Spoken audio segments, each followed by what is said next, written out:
friends, I'm going to read a book today called Ada's Violin. I think it's a truly inspiring book with gorgeous artwork. It's the story of the recycled orchestra of Paraguay by Susan Hood. And if you don't know where Paraguay is, you might want to look that up on a map. Ada Rios grew up in a town made of trash.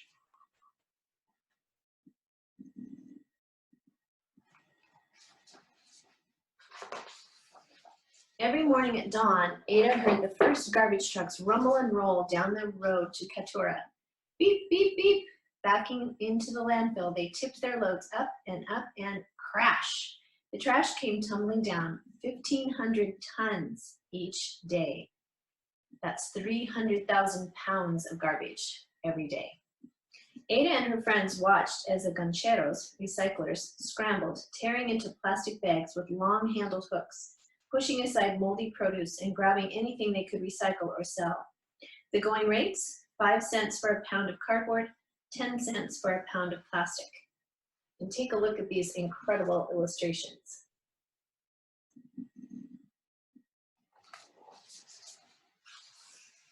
The noisy, stinking, sweltering slum was not the most nurturing neighborhood. Ada watched, eyes wide, but she didn't say much. And yet she liked to imagine each garbage truck was a box of surprises. One never knew what might be inside. Her father had found appliances, toys, perfumes, and antique watches. One woman even discovered a small box full of gold jewelry. Little did Ada know there was a bigger surprise waiting for her in the landfill.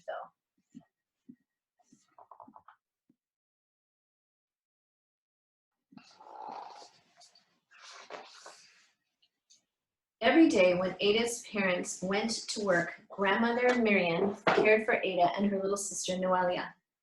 Grandma loved to sing rock and roll songs from the 60s. The girls grew up to the tunes of the Beatles, Simon and Garfunkel, and Creedence Clearwater Revival. Ada loved to sing too, but only when no one was listening. Ada's dad brightened the night with stories and songs of great musicians. He turned up the radio and pointed out the sounds each instrument made.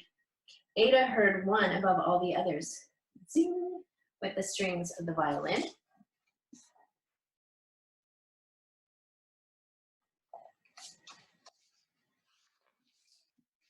When the girls started school, Grandma returned to work as a recycler, collecting bottles and cans in the city. Classes let out at noon. Young Ada was in charge of Noelia until her parents were done with work.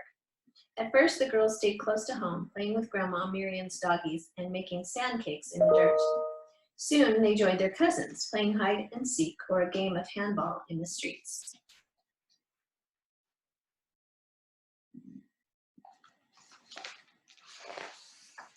In time, they ventured farther afield, walking down to the bodega to get candy.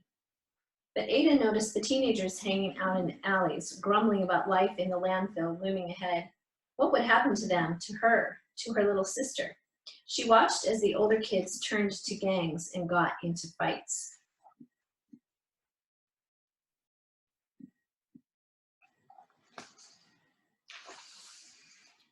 One day when Ada was 11 years old, her grandmother saw a sign posted on the wall of a chapel.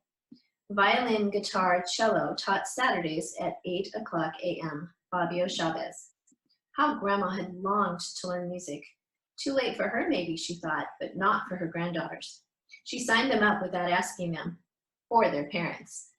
Ada's heart sang out. Thanks to her abuela, she could leave her worries behind and learn to play. At the first class, the teacher, Fabio Chavez, had 3 guitars and 2 violins to share. Ada chose a violin right away, but 10 children had signed up. Frustrated, Ada and her friends found that there were not enough instruments to go around.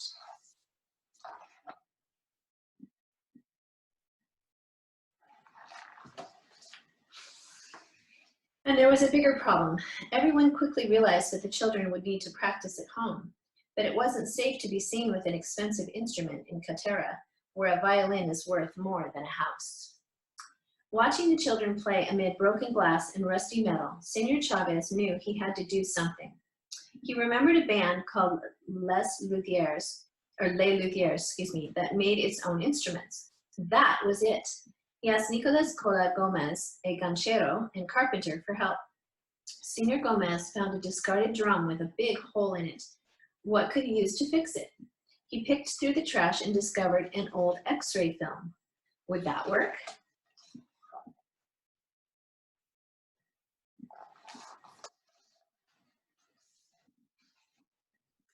It did. Senor Gomez kept experimenting and others like Tito Romero helped. Inventing instruments wasn't easy, but they fiddled around discovering which materials hit just the right notes. They transformed oil drums into cellos, water pipes into flutes, and packing crates into guitars.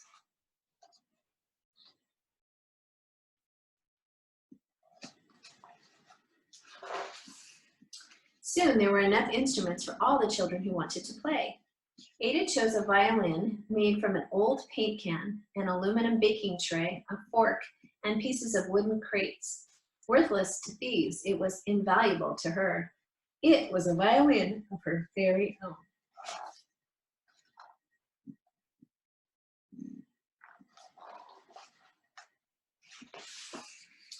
Senor Chavez set up a strict schedule of 3-hour lessons. The class had no classroom, so they played outside, despite the 100-degree heat and sudden downpours. At first, Ada and the others struggled. Sharps and flats clanged and clashed. Playing an instrument is a process. It doesn't matter if one is rich or poor, ugly, fat, thin. You cannot learn to play an instrument overnight, Senor Chavez told the children. Excuse me. Some kids decided it was too much work and gave up, but not Ada. After lessons, she would practice at home, sometimes 2 hours a day.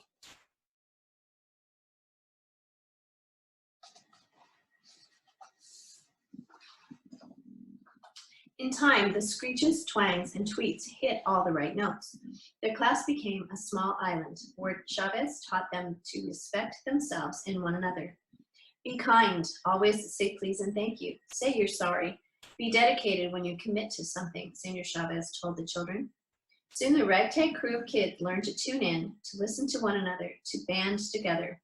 The recycled orchestra was born. From then on, there was something new in the air in Cateura. Gancheros, trudging home from the landfill, might lift their heads to hear the sounds of Ada's violin, or the strains of Baby's cello, or the strum of Noelia's guitar. A symphony of sound helped to lift them beyond the heat, the stench, and their aching backs.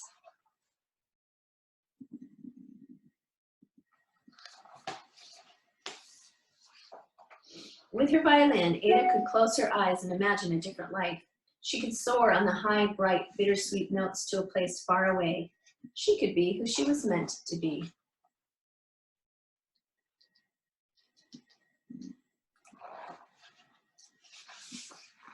As Ada's skill grew, so did her confidence. Once timid, she now took center stage playing solos. She helped teach the younger children too. Her teachers and fellow students took note. When she was 12 years old, Ada was named a first violinist. Imagine, she was first at something. Shortly after, she and her 39 fellow musicians were invited to perform concerts in Cateura and later in the nearby capital city of Asuncion. Word of this extraordinary orchestra spread. Soon they were asked to perform in other cities and even other countries.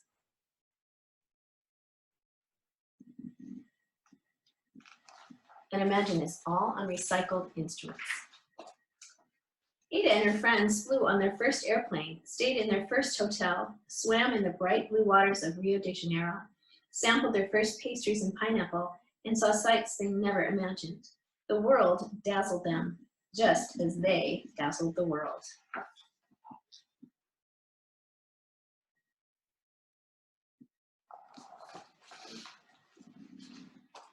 When Ada was 16, the orchestra received a very special invitation.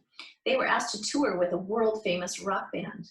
More than 35,000 people awaited them at their first concert stop in Bogota, Colombia. Ada was more than nervous. She didn't know how to enter or how to greet the audience. She went blank. She saw a giant stage with glaring lights and heard people screaming.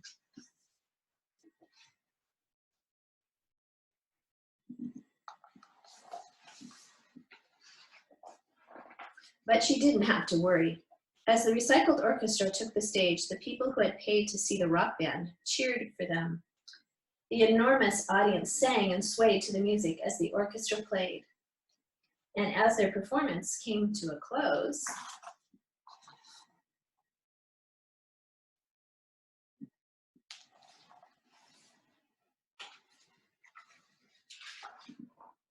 a crescendo of cheers, chants, and applause resounded across the park. The astonished kids bowed, grinning at one another. They had discovered the surprise waiting in the landfill. Buried in the trash was music, and buried in themselves was something to be proud of.